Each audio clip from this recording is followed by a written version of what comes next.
Hello बच्चों, आप सभी का स्वागत है आपके अपने यूट्यूब चैनल चंद्रिका लेक्चरर में। और आज इस वीडियो में हम यहाँ पर देखेंगे जेक 10वां बोर्ड फाइनल एग्जाम 2026 के लिए सोशल साइंस में 20 VBI ऑब्जेक्टिव क्वेश्चन आंसर। ये सभी क्वेश्चन इंपॉर्टेंट हैं, एग्जाम में ज़रूर मिलेंगे, आप अच्छे से याद कर लीजिए। ठीक है, VBI MCQ पार्ट 47 हो गया मेरा ये। ठीक है, कक्षा 10 सामाजिक विज्ञान 2026 बोर्ड। ये जो क्वेश्चन है ना, ये वैसे क्वेश्चन है, यहाँ पर हम 20 क्वेश्चन लिए हैं जो एग्ज़ाम में पूछे जाते हैं। ठीक है, PYQ क्वेश्चन भी यहाँ पर हम लिए हैं।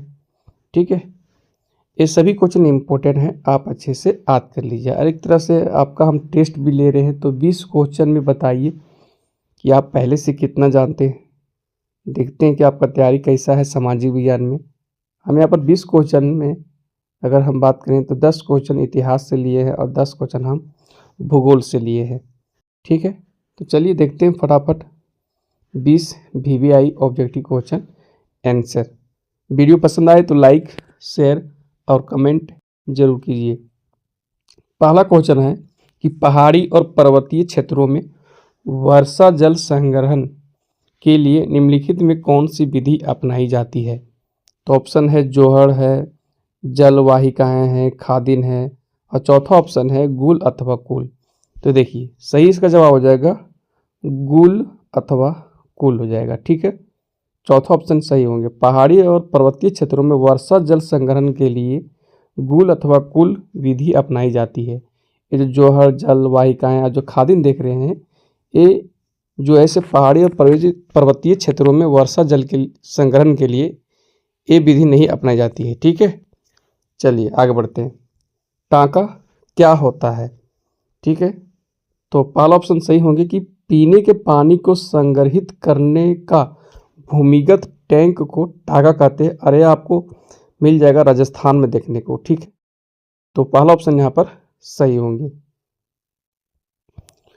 पश्चिमी राजस्थान में वर्षा जल संग्रहण की रीति किस कारण से कम हो रही है। तो वहाँ पर एक जो वर्षा जल संग्रहण की जो रीति है, जो पुरानी रीति है, वो कम हो रही है। कम इसलिए हो रही है कि पहला ऑप्शन है जिसे वर्षा नियमित होने से नहीं, ऐसा बात नहीं है।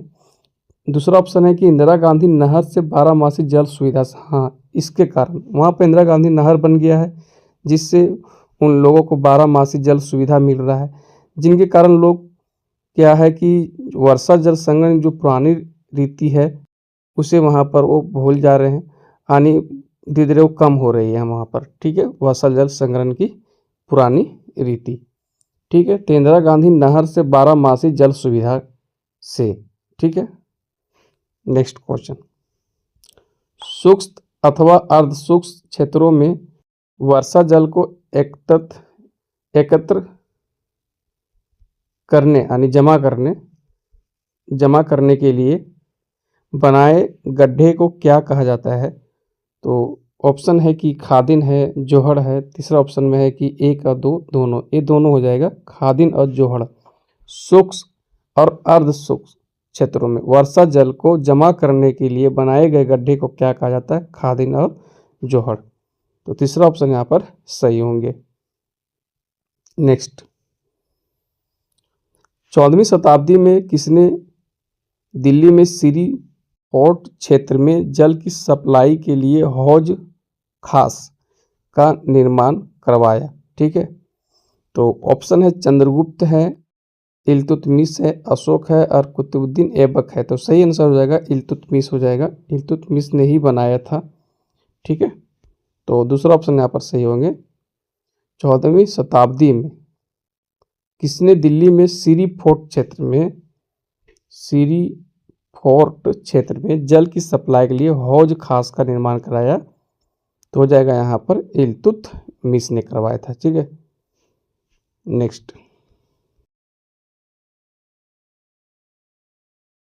भारत में उगाए जाने वाले 2 प्रमुख पेय फसल कौन से हैं, नाम बताना है 2 को। ठीक है, तो यहाँ पर हो जाएगा चाय और कॉफ़ी, चाय और कॉफ़ी।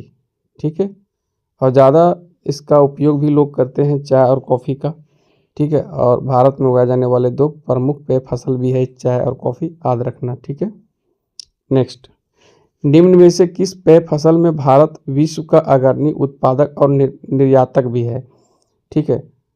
तो ये हो जाएगा चाय में, ठीक है। चाय में क्या है, भारत जो है उत्पादक में नंबर 1 है और निर्यातक में भी यहाँ पर आगे है ये, ठीक है। विश्व का अग्रणी उत्पादक और निर्यातक है चाय में, ठीक है, याद रखना। भारत में चाय का सबसे बड़ा उत्पादक राज्य कौन है, तो केरल ऑप्शन में है, असम है, बंगाल, कर्नाटक है, तो ये असम है, ठीक है। असम में चाय का खेती बहुत होता है, ठीक है, याद रखना। तो भारत में चाय का सबसे बड़ा उत्पादक राज्य कौन है, असम हो गया।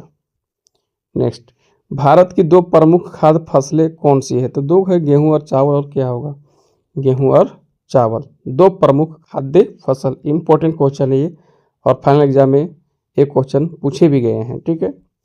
नेक्स्ट क्वेश्चन, भारत की ग्रीष्म फसल ऋतु को क्या कहते हैं, ग्रीष्म यानी जो गर्मी में फसल बोते हैं उसे क्या कहते हैं, उसे जायद बोलते हैं, याद रखना, ठीक है, जायद, जिसमें खीरा, ककड़ी, तरबूज, खरबूज जो लगता है इसमें जायद फसल होता है, ठीक है। जो ग्रीष्म यानी गर्मी मौसम में लगाते हैं ये, ठीक है। अब रह गया रबी, रबी तो ठंडा हो गया, ठीक है, शीत ऋतु, खरीफ हो गया, मतलब वर्षा ऋतु हो गया ये, ठीक है।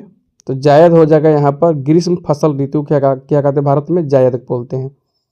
नेक्स्ट क्वेश्चन, अरहर, मूंग, चना, उड़द जैसी दालों से क्या मिलता है हमें, वसा की, प्रोटीन के, स्टार्च के, सभी, तो प्रोटीन मिलता है, ठीक है। प्रोटीन अगर लेना है प्रचुर मात्रा में तो अरहर, मूंग, चना और उड़द जैसी दालों का प्रयोग करना होगा, ठीक है। नेक्स्ट, ब्रेटन वुड्स व्यवस्था का ज़्यादा लाभ किन देशों को मिला, ठीक है। ब्रेटन वुड्स व्यवस्था का ज़्यादा लाभ किन देशों को मिला, ब्रेटन वुड्स जो सम्मेलन हुआ था 1944 को हुआ था, ठीक है। और यह जो ज़्यादा लाभ मिला तो विकसित औद्योगिक देशों को मिला, ठीक है, विकासशील देशों को नहीं, विकसित देशों को मिला, ठीक है। तो दूसरा ऑप्शन यहाँ पर सही होगा। नेक्स्ट क्वेश्चन, ब्रेटन वुड्स संस्थानों से अपेक्षित लाभ नहीं मिलने पर उसकी प्रतिक्रिया में विकासशील देशों ने, ठीक है, जैसे ऊपर हम क्वेश्चन देखें कि ब्रेटन वुड्स संस्थानों से लाभ अधिक मिला विकसित देशों को, और जब विकासशील देशों को नहीं मिला तो किस आर्थिक समूह का संगठन किया विकासशील देशों ने मिलके, तो वो था समूह 77, G77, ठीक है, ओके। नेक्स्ट क्वेश्चन, धन निष्कासन का सिद्धांत का प्रतिपादन किसने किया था, इंपॉर्टेंट क्वेश्चन है, MBBI बना लीजिए, most very very important objective question है ये। धन निष्कासन के सिद्धांत का प्रतिपादन किसने किया था, ये क्वेश्चन जो है फाइनल एग्जाम में पूछे भी गए हैं। सही आंसर होगा दादा भाई नौरोजी ने, ठीक है, याद रखना। नेक्स्ट, औद्योगिक क्रांति सर्वप्रथम किस देश में हुई, इंपॉर्टेंट क्वेश्चन है, ये इंग्लैंड में हुआ, ठीक है। Next, dawn of the century नामक चित्र में किसका महिमा मंडन है, तो औद्योगिकरण का है, ठीक है, औद्योगिकरण का। नेक्स्ट, इंग्लैंड में सबसे पहले कारखाने कब खुले, तो 1730 के दशक में, याद रखना, ठीक है, के दशक में। नेक्स्ट, भाप के इंजन का आविष्कार किसने किया, इंपॉर्टेंट क्वेश्चन, जेम्स वाट ने किया, ठीक है। सूती कपड़ा मिल की रूपरेखा किसने बनाई, किसने ये बनाया था, रिचर्ड आर्कराइट ने, याद रखना, सूती कपड़ा मिल की रूपरेखा। लास्ट क्वेश्चन, शिपनी जेनी जो मशीन था नामक कताई मशीन का आविष्कार किसने किया है, तो यह है जेम्स हारग्रीव्स ने इसका आविष्कार किया, ठीक है। तो 20 क्वेश्चन यहाँ पर हम कंप्लीट कर लिए, ठीक है। ये सभी क्वेश्चन इंपॉर्टेंट है, आप इसे अच्छे से याद कर लीजिए, एग्जाम में ज़रूर मिलेगा, ठीक है। वीडियो कैसा लगा, अच्छा लगा लाइक शेयर और कमेंट जरूर कीजिए। Okay bye.